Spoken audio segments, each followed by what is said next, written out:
For a change to happen, I really think we should focus even more than what we're currently doing on this societal change or this psychological change, like making cybersecurity even a core curricula in middle school, like educating people from a young age about what are the dangers and what are the realities of the cyberspace, because it is here to stay and we will have to adapt and have to alter ourselves to deal with such changes.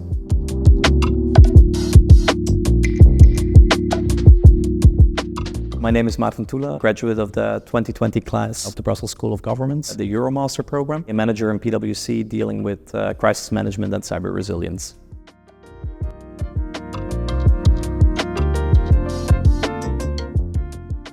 The work or the value that we deliver, I think it's twofold as well. Like on the one hand, you have the more regulatory-driven or compliance-driven approach to cybersecurity. I have to do this because I'm mandated or I'm mandatory to do it. On the other hand, you see this evolution where cyber becomes more of a transversal issue for organizations. And we try to engage on this second domain where we want to make C-level people, so a CEO, a CISO, or anybody within a governmental institution aware of the cross-silo importance of cybersecurity. It's no longer just a technical issue, it's also a financial issue, it's an organizational issue, it's a human resource issue.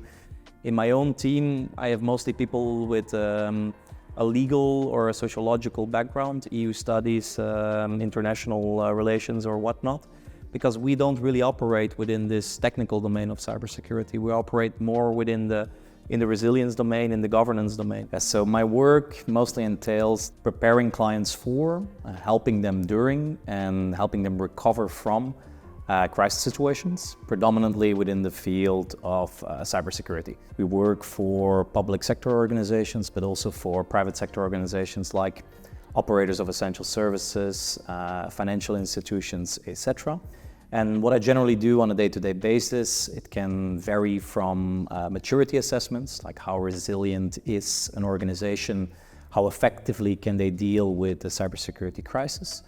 We also organize crisis exercises for these organizations to effectively test these procedures in a safe setting with their management and with their decision makers.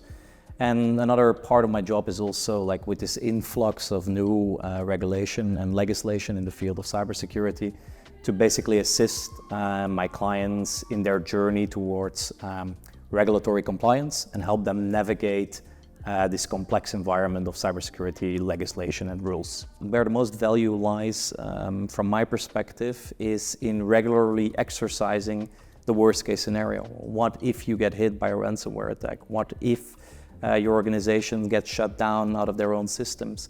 What is the impact thereof, not only within your own organization, but also within wider clientele or wider society? And by practicing, you improve. And I think this is the value in organizing crisis exercises, in organizing and testing your procedures and your cyber resilience, basically.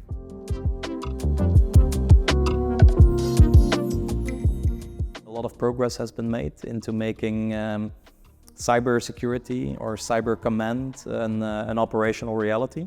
It was, after all, recognized by NATO as a fifth domain of operations. It's a necessity, basically, to invest in this.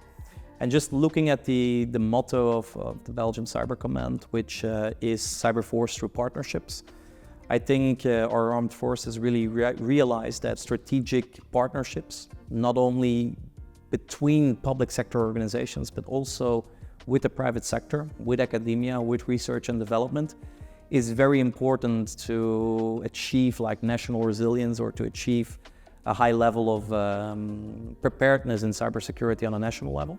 If you read the statistics, there is a shortage of, I think, 2 million professionals within this field, and it will continue to grow. Giving the army more complex weapon systems by providing them with digitalized systems like the F-35, like autonomous drones, also requires an increased demand, basically, of cyber professionals.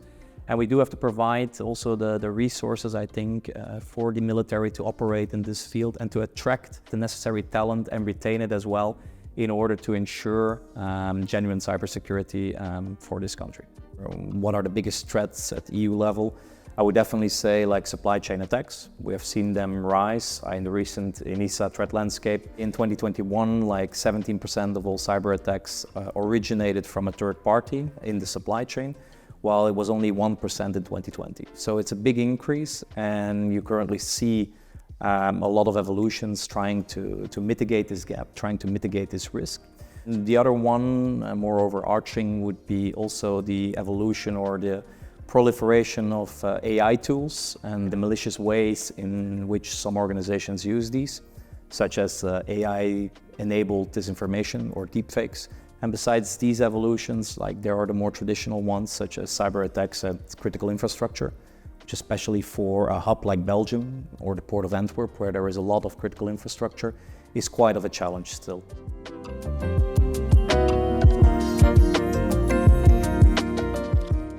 Looking at Belgium, you can only commend what the CCB is doing in raising awareness, in offering like hotlines for phishing, in offering like a platform where civilians can find what is cyber, how to protect, etc., etc.